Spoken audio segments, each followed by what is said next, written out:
Thank you, everyone, for coming out this morning. And thank you, Rachel, for inviting me to be here today. My name is Ilana Preuss. A little bit about me. My training is in city planning.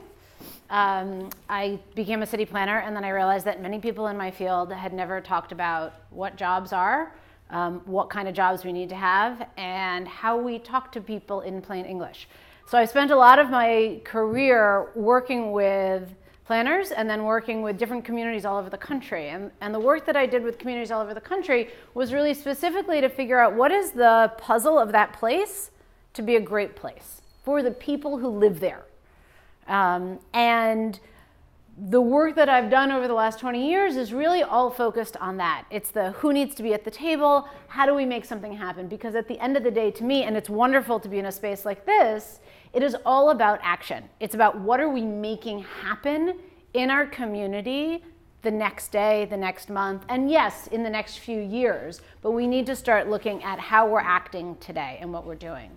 I created Recast City 4 years ago because I had this aha moment of realizing that what we put in our downtown, on our main street, in our neighborhood center needed to really reflect the skills of our community, and that there was this amazing resurgence of people making things again. And when I talk about making things, we'll go through definitions a little while, but it's really anybody who has a business, who's making a tangible product that they can package and sell. Can you replicate it? Then that's it. You're good to go. It doesn't matter if it's food or beverage. It doesn't matter if it's wood or hardware, or you got the idea. So that's what we're going to be talking about today. First, we're going to talk about Kelly. Kelly is from Nashville, Tennessee. She's actually a transplant, moved there not even a decade ago. Kelly's an artist. Kelly is now a real estate developer. And we're going to talk about her story a little bit because she got to Nashville and found out that Nashville was not affordable to her as an artist at all. And she searched out the least expensive neighborhood in the entire city, which is in North Nashville, which was a historically African-American community where the values had just dropped out at the bottom of the community. And she bought a house with her husband for, I think it was $25,000, but I'll have to check on that number. And she saw that there was a street nearby, Buchanan Street, that was all closed up. It was a ghost town. It was the historic commercial center of the neighborhood, but it was a ghost town. And we're going to come back to her story. But I just want you to see that there are a lot of places that I have worked with around the country where we start with, well, nobody's there.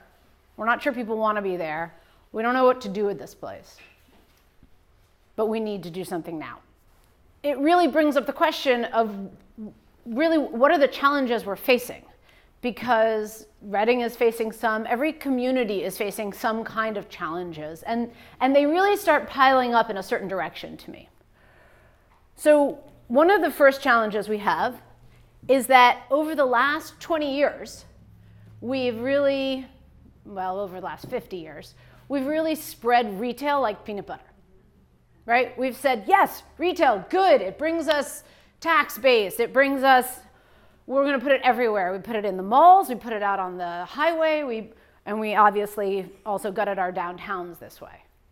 We even said retail is so good that in places that have started to put mixed use zoning into their neighborhood centers and downtown, people have required ground floor retail in 20, 30, 40 square block areas, when there maybe not every street is supposed to have a retail ground floor. And so we're sort of doing something that's good, but not in a specific enough way. Another challenge we have is that a lot of communities figured out how to turn around their economy in some ways by going after tourism. Great, important first step, right? We have to have a local economy coming back in some way.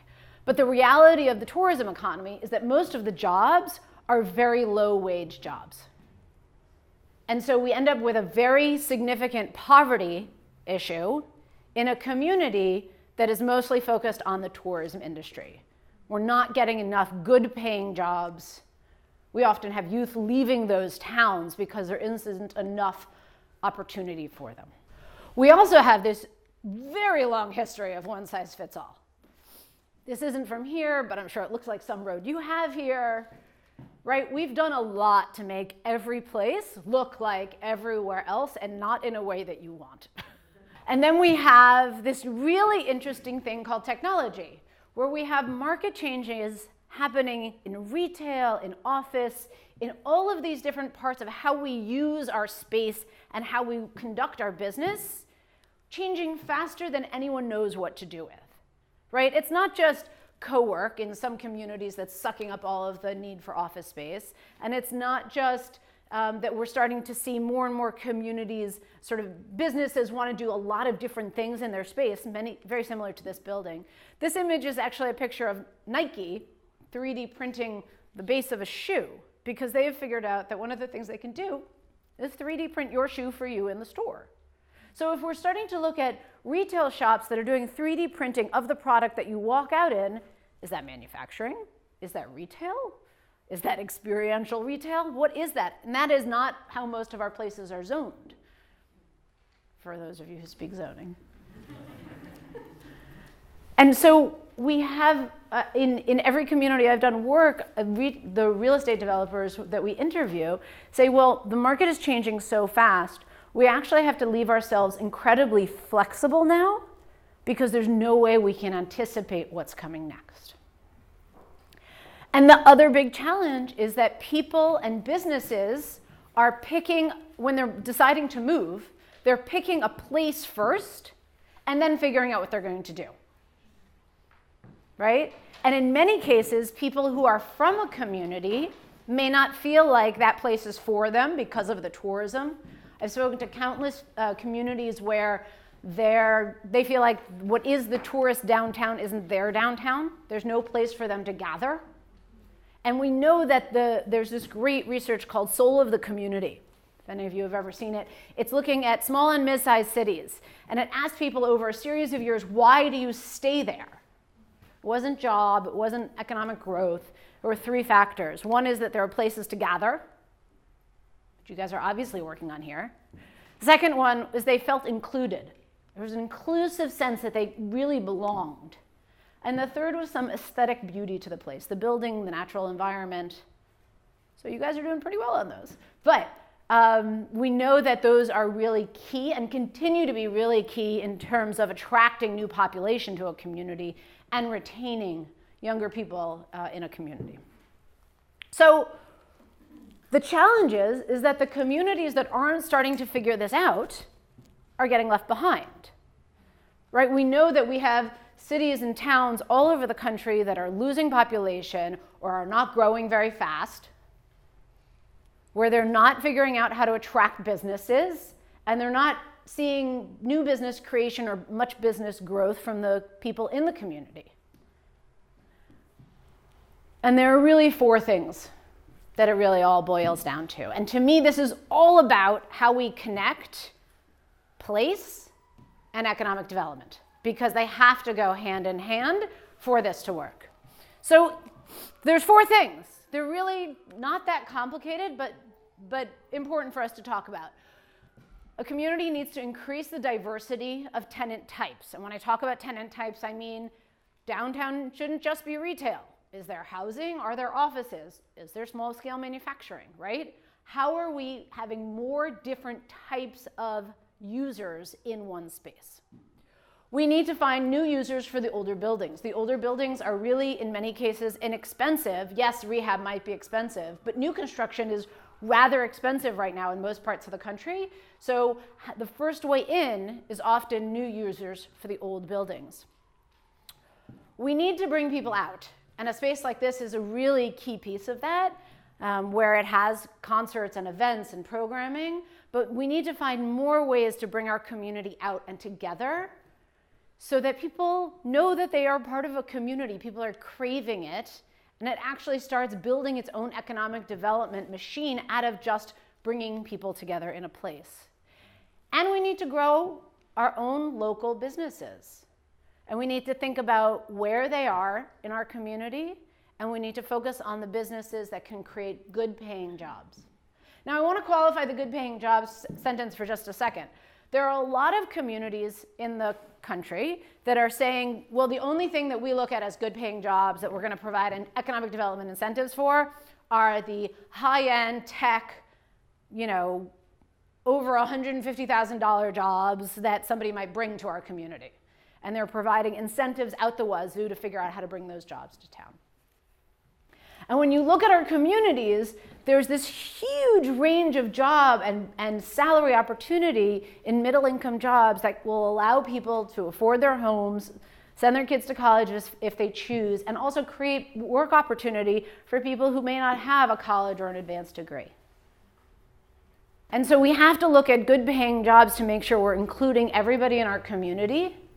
We're working across language barriers, cultural barriers, ethnicity, race, whatever it is that may divide a community. The good-paying jobs have a way, and the business ownership has a way of bringing people together. So this is easy, right? No problem. You guys will just figure this out tomorrow. Well, the thing that I've alluded to through all of this is really that there's this hidden gem. And this is what I discovered in my work over the years.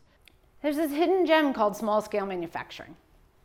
And small-scale manufacturing is in fact, I don't want to say it solves all of the problems, but it hits every single one of those 4 points, purely by being what it is naturally. So small-scale manufacturing businesses give us a reason to gather. Pop-up events, markets, being able to see things being made, right? It's a draw. They build inclusive business communities. People are entrepreneurial regardless of their background, right? Entrepreneurs are entrepreneurs. If we're giving people the opportunity to be entrepreneurs, it can be the most incredibly inclusive opportunity to build wealth in our community. They can fill storefronts, and we were just talking about this at the beginning. Small-scale manufacturing is often going to be selling online or direct to other businesses and isn't going to be dependent on foot traffic. And so they can be the first one into an area and help create that foot traffic. And then they do increase property values, which is a good and a bad at some point, and we can talk about that too later on. But they become a destination. And in the real estate world, the only thing I keep hearing about is experiential retail. People want to go somewhere and experience something as part of their shopping experience.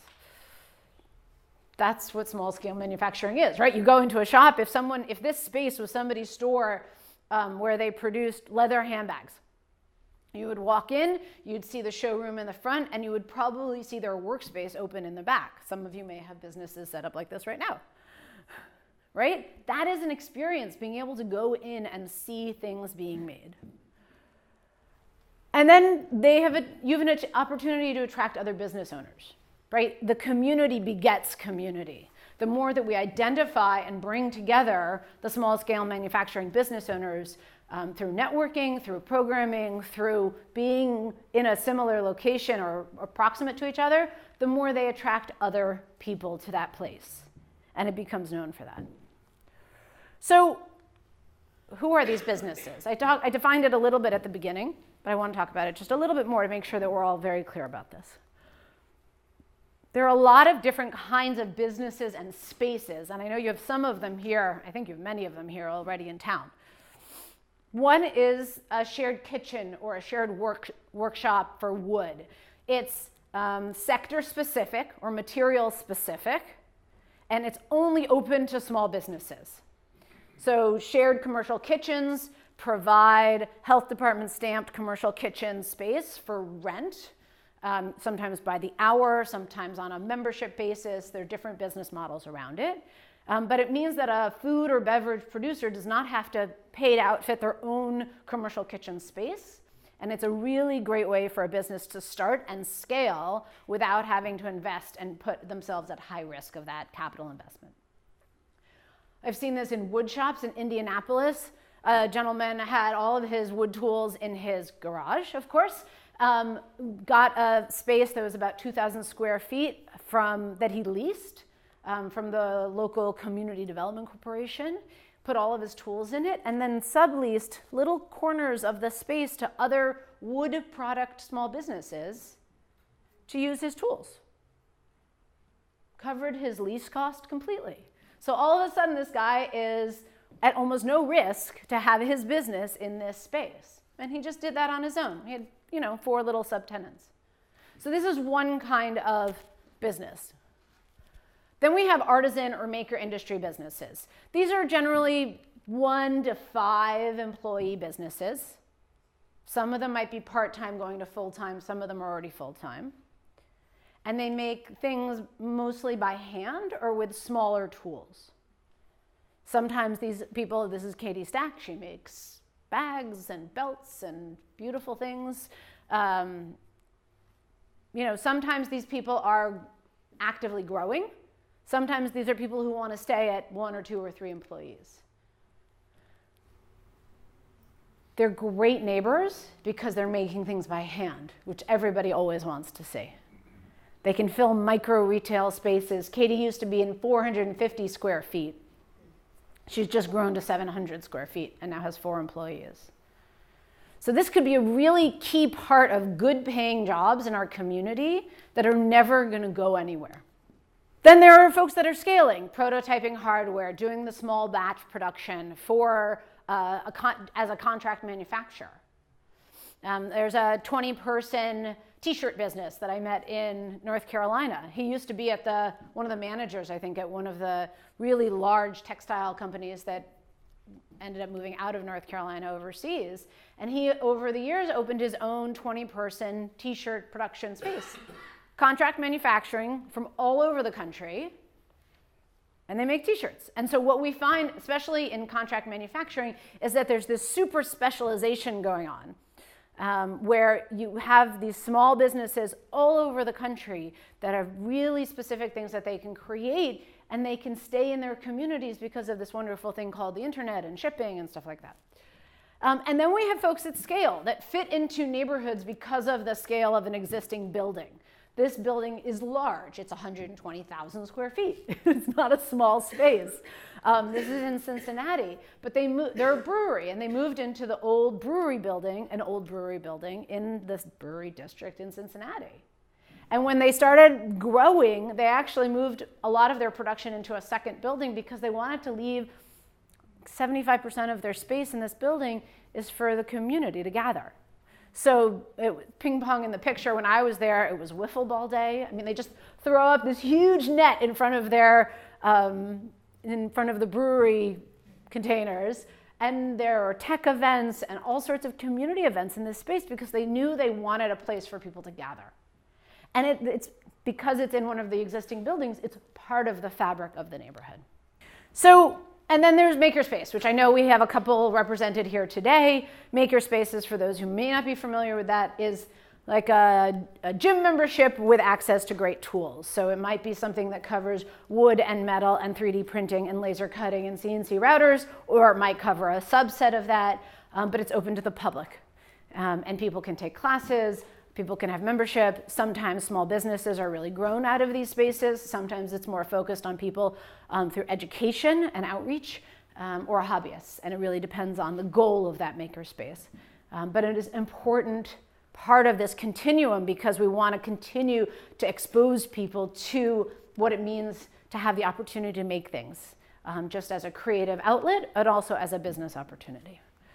So what does this mean for a downtown? Because everything I've been learning about from Rachel, and I had a great chance to drive up and down the streets in downtown this morning and reading all about your specific area plan for downtown. That's what I do in my free time. Is that you guys have an amazing vision for downtown Reading. You want it to be a place that has housing. You want businesses to populate downtown. You want to have public parks and gathering spaces and plazas where people can come together. You want to have events and programming.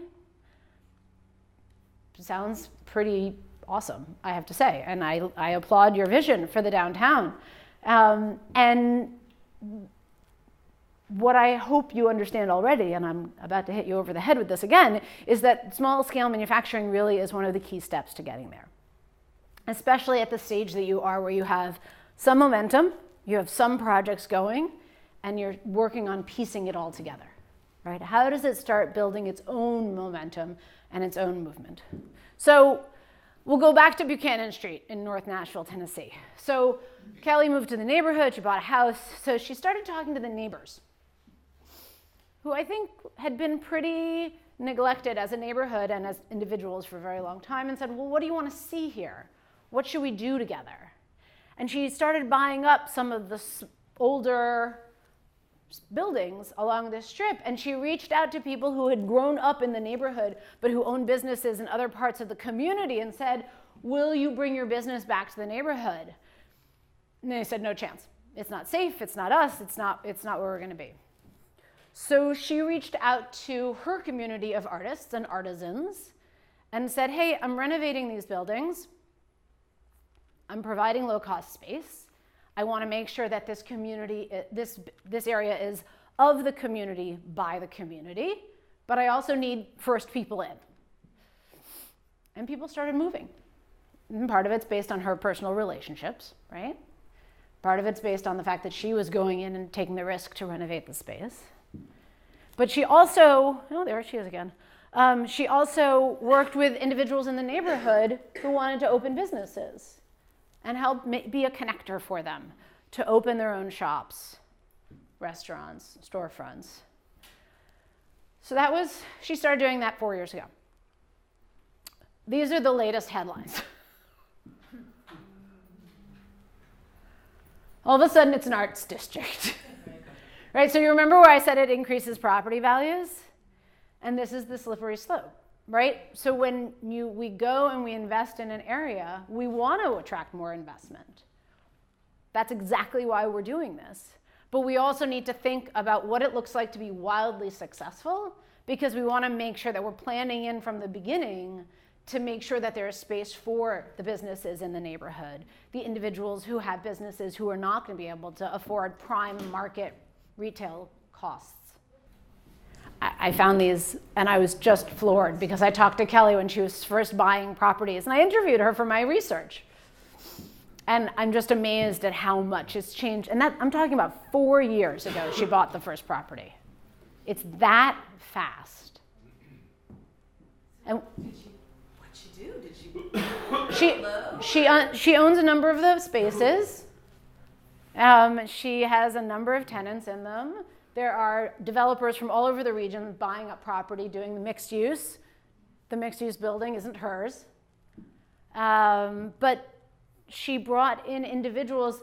I was going to throw a quote up there. There's one business that was in another artisan, I think rather hipster part of town that moved there 3 years ago into one of her buildings and who said, I want to expand my business here. He makes really, really high-end bags and belts and things, leather goods, like $1,500 for a bag.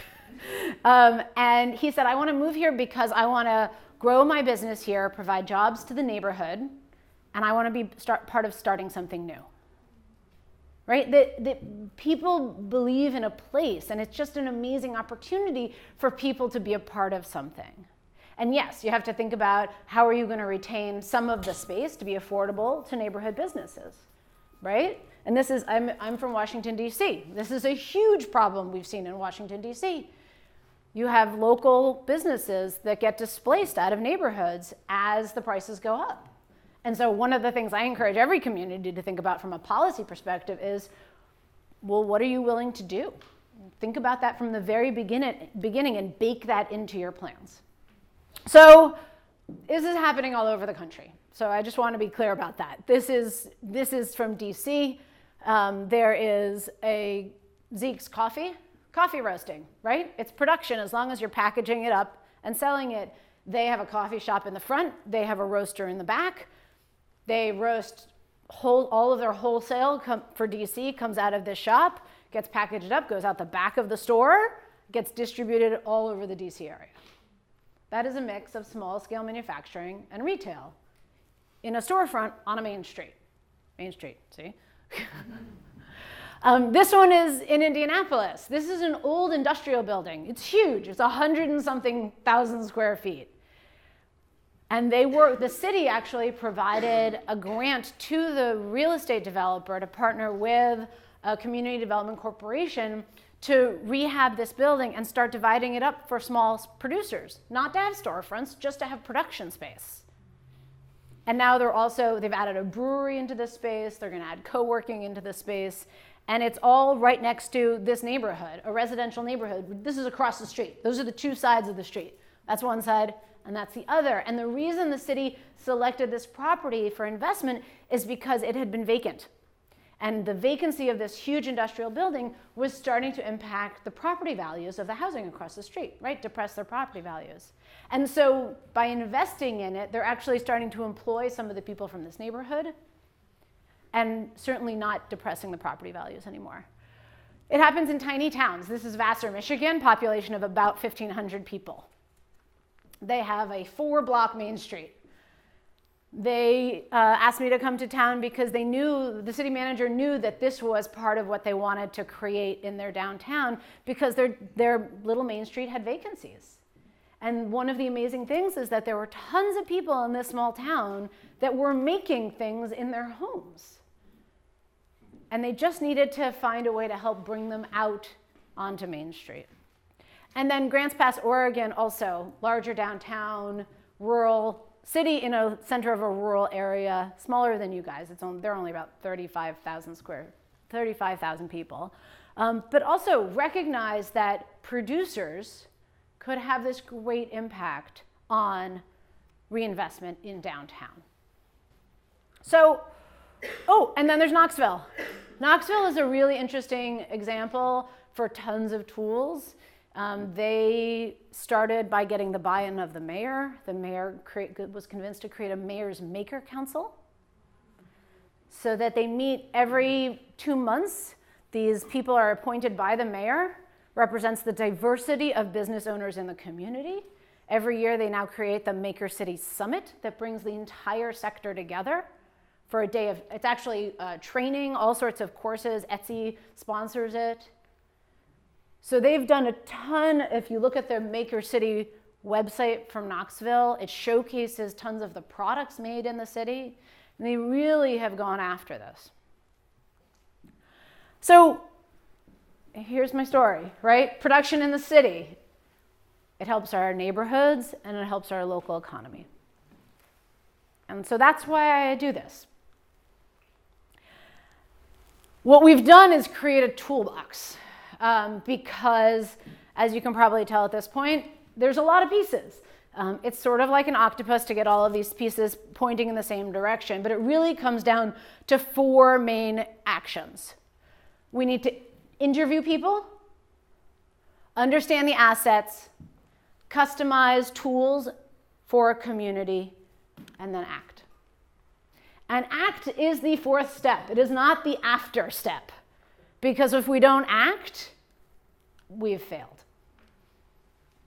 So what we do is we work with communities to train them up on how we do user research, looking at what do the small-scale manufacturers actually need? Well, let's go talk to them. What a novel idea. Let's talk to property owners.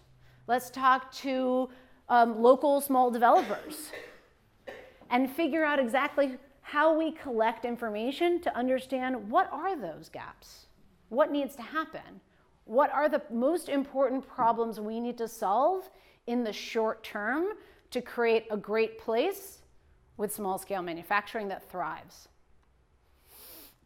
We also look at the assets. You guys have a lot of assets already in place in this community. Your maker spaces, you have a fair amount of small business development programming as far as I can tell. You have a target location. You want your downtown to thrive, right? And understanding what are the gaps that are left when we look at the assets that are in place. And then we customize, because like I said, there are communities all over the country that are doing pieces of this. Now, like I said before, nobody wants to be exactly like anybody else. That's not how we do this. But that being said, there's always something we can learn. So how do we learn from another place and customize it specific to the assets and the gaps and the needs of the community? And then, how are we prepared to act? And I should probably put this as number 1. It just confuses people when I do that. Because the way we think about this is always from the perspective of who needs to be at the table at the very beginning so that we're ready to implement on day one after the research is done. And we have to think about that at the very beginning because otherwise we won't get to implementation. If we do all of this work and we get to the end and we say, okay, now who do we need to talk to about this? We've failed. And so we think about it all the way from that point, and we think about how do we build momentum. Because we all know, and this place is a perfect example of that we all know that we need short-term, quick wins to build momentum. People need to see it, feel it, and be a part of it. And we can build towards bigger stuff that needs to happen. So what do we get out of all of this? What do we make? We make these places where people sit together. They spend time together. A place where our neighbors feel like they can come together. Where our businesses have people spend money at them. Where our business owners can feel very proud of what they're doing and have these good paying jobs as a catalyst for our downtown to be a great place. With that, I will take your questions. Thank you.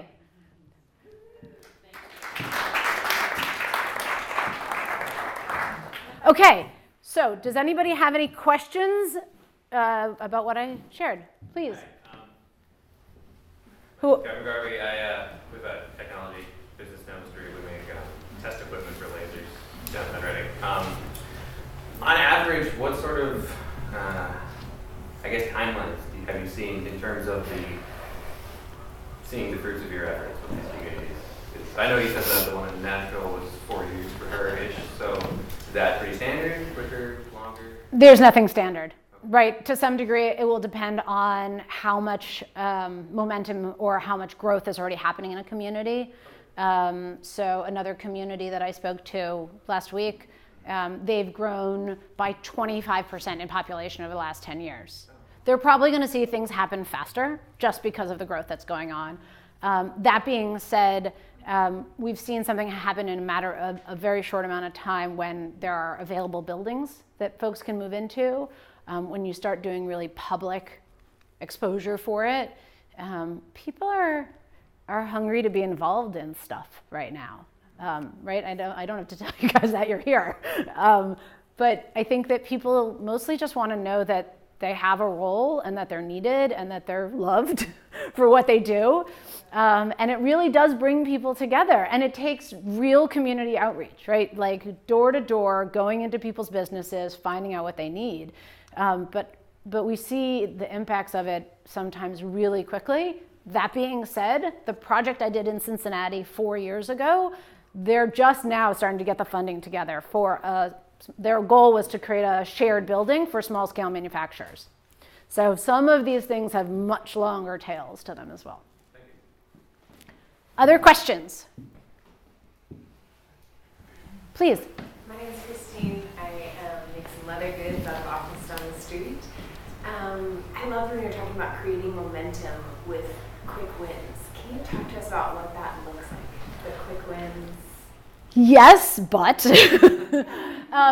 it depends on the community, right? So part of the reason that we always start with interviews is because tons of communities, I'm not saying Reading has ever done this, but tons of other communities go and say, we need A, B, and C, and then they do A, B, and C, and they say, why is nobody coming when we do A, B, and C? Well, it's because they never went out and asked people what they need. And so I steal tons of things from the technology sector in everything that I do. And user research is really this basic idea that says, go out and find out what people need, what's the problem, ask these open-ended questions, and then really listen really carefully about what comes back at you.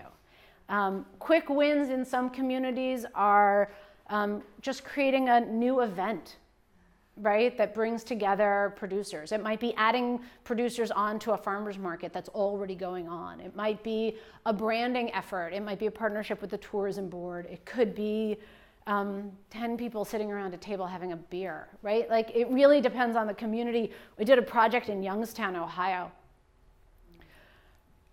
And at the end of the project, the two people who brought us to town they were each about, I don't know, in their mid to young 30s. And they'd grown up in Youngstown. And one of them explained to me that when she went to planning school out of town and decided she wanted to come back to Youngstown to make a difference, she had to ask her mother for permission.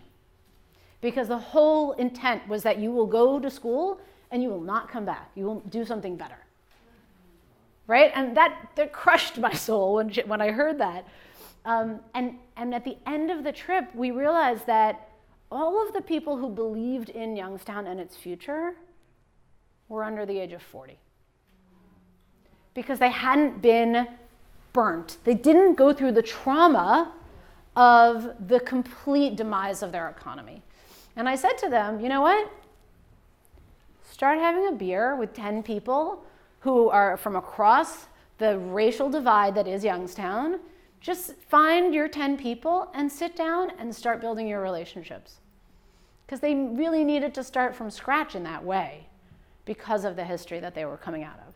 So the quick wins sometimes are really small things like that, but are very meaningful.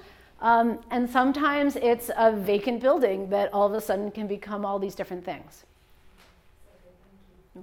No problem. Please. Michelle Goder, citizen planner. Among many other things I now understand. So my question has to do with job creation. Yes. Were there any measurables? Were any of these communities able to, when they made policy changes to support these kind of activities, were they able to measure that? That's a great question, and mostly no. So this sector is something that people have really only been paying attention to over the longest engaged community on this is at about 8 years. So it's still very young in people saying, let's carve this out and really look at it. San Francisco, I try not to pull examples from San Francisco too often, but San Francisco is actually the best at this. They have a nonprofit that was created about 8 years ago called SF Made.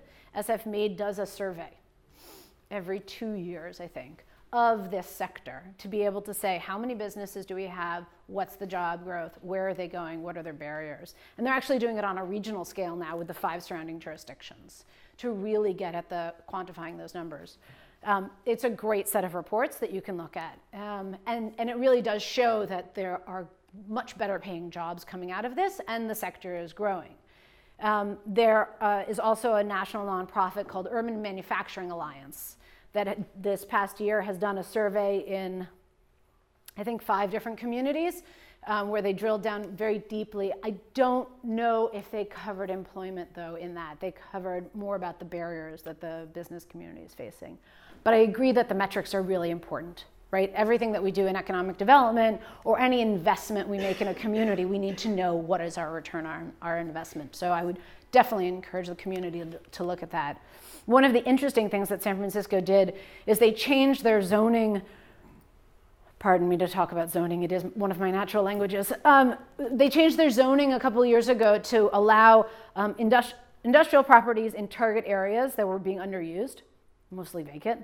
They allowed developers in these target locations to build office on that site as long as they also built new manufacturing space, multi-floor manufacturing space. Because the market is so hot for the office space, it more or less helped offset some of it. And the requirement is that they have to bring in a third-party nonprofit to manage the manufacturing space, just like we've done with affordable housing for years.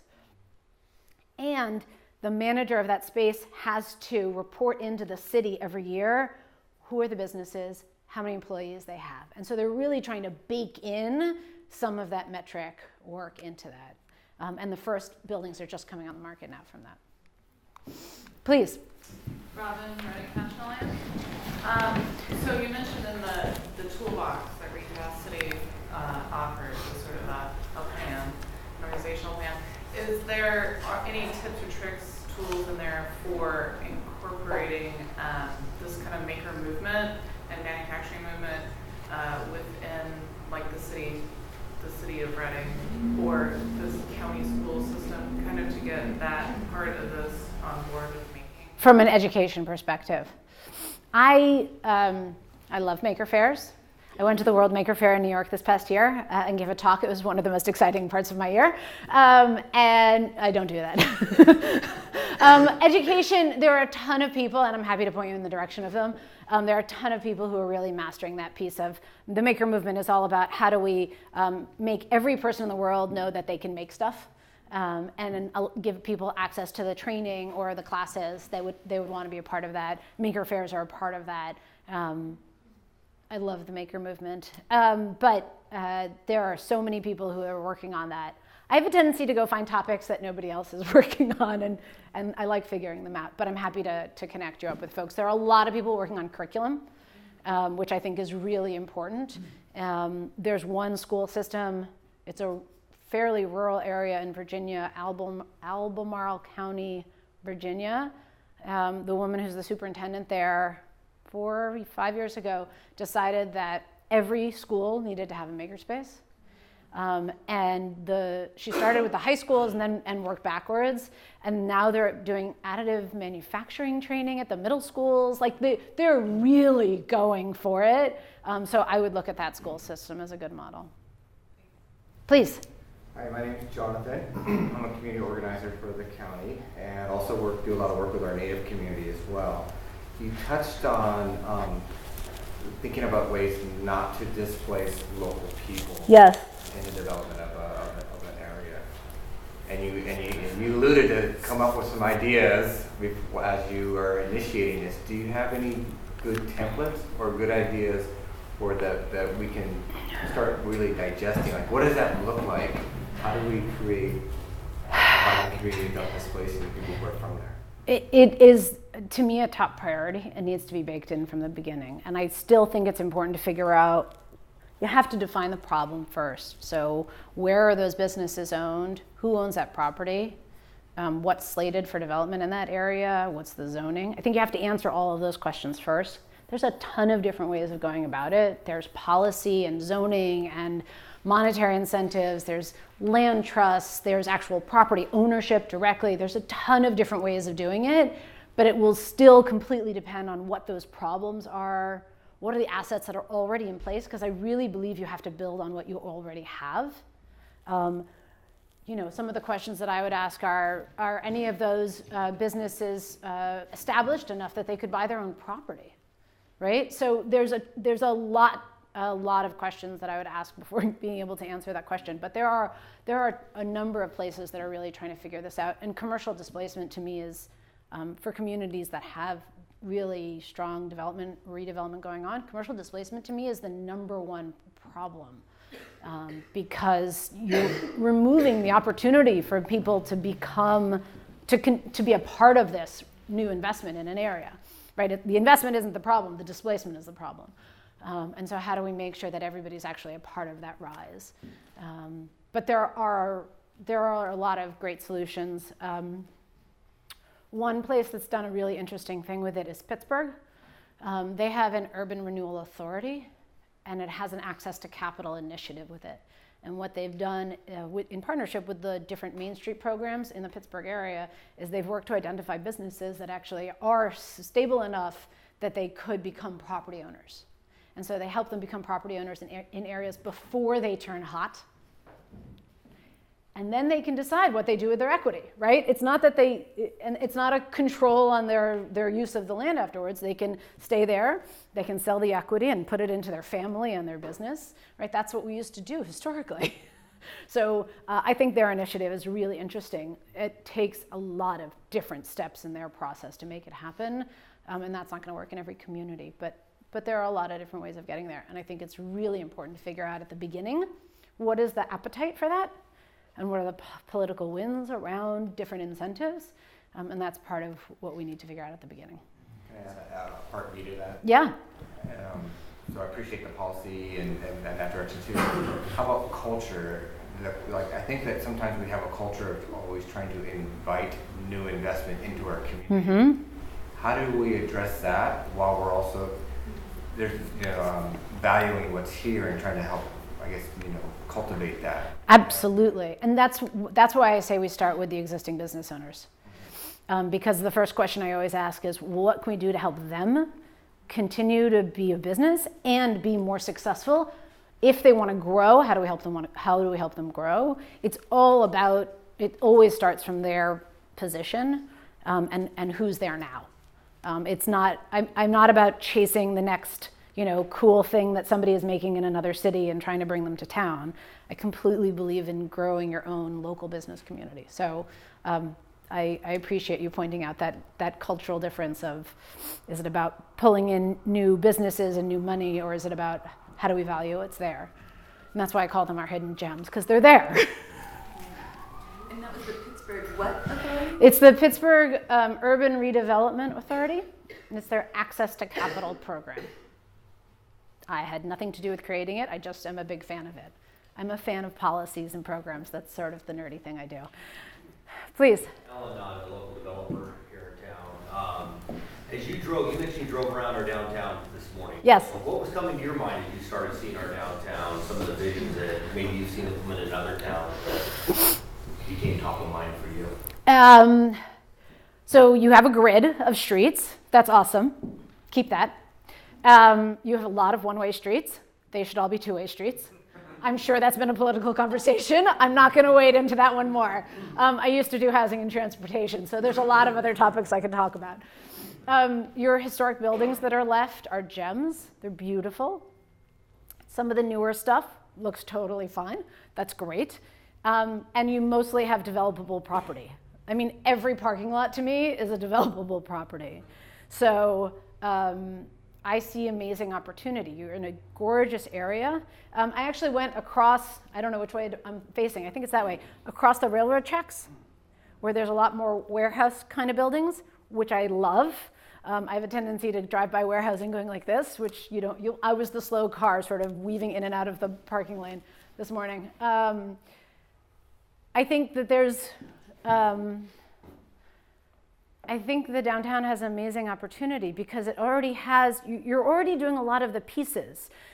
You're making the streets narrower already, even without making them two-way. You're adding in the parking on the streets, which is really important for people to slow down and feel like they have the safety to stop or even walk on the street. I think that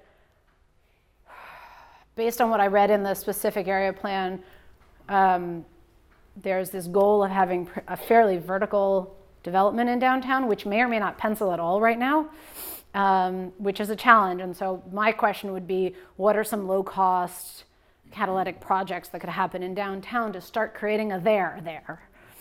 Because I didn't feel like there was one place where I was like, there was one part where I went by where I was like, is this the place people just sort of wander around and hang out? Like those were the blocks I was looking for.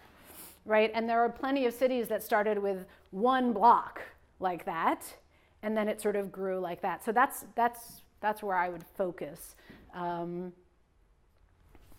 what I was doing. You're welcome. Any other questions? I'm John Schmidt. I'm with the Economic Workforce Development Office at Shasta College, and I represent the advanced manufacturing sector.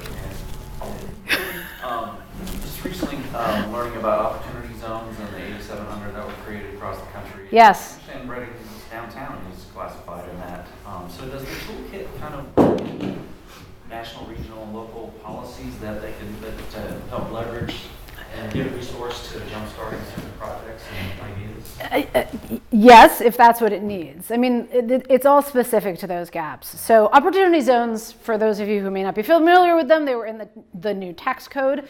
They more or less say if you've made a ton of money in capital gains, you can park it in as investments in opportunity zones. Every jurisdiction could designate a zone or zones that were opportunity zones. The money has to be invested in something that is property, is a business, and it has to, let's see, I was just rereading this yesterday, to more or less have to pay no tax on that capital gains, you have to leave the investment in there for 10 years. Good, bad, or ugly, there's a lot of different things you can debate about this thing. It could be that there is low-cost money available very soon for investments. The White House just announced an office to supporting that. So I don't know if that's maybe trying to energize what you just said? Yeah, and the IRS just released its rules in October, and there's an organization called Locust that has it's all developers that are looking at redevelopment, that's released a new report on equity and opportunity zones. They just released it this week. There's the big question of displacement, right? If you have this windfall of money coming in, are people just going to build stuff right and left that just destroys places? We did this in urban renewal, right? I mean, there's a reason that there are a lot of buildings that got knocked down in a lot of cities in the past. So, but it still all has to adhere to your own zoning, right? It's not like it's just out of nowhere. So it's nobody knows exactly what's going to happen with them yet. I think it could be an amazing opportunity, though, especially if there are people from the region who believe in downtown Reading, who want to invest in an opportunity zone specific for downtown. That, to me, would be the best solution for a community's opportunity zone, is to say, we know what we want to do, for the community to be the leader, right? And say, we know what we want to do, we know what kind of investments we need.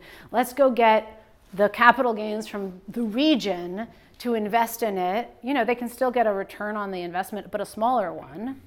And so all of a sudden you have that vehicle there. I know that's not a really detailed question, it's just sort of open. Everybody is, yeah. I'll be around for a little bit more time if anybody has other questions they want to talk about.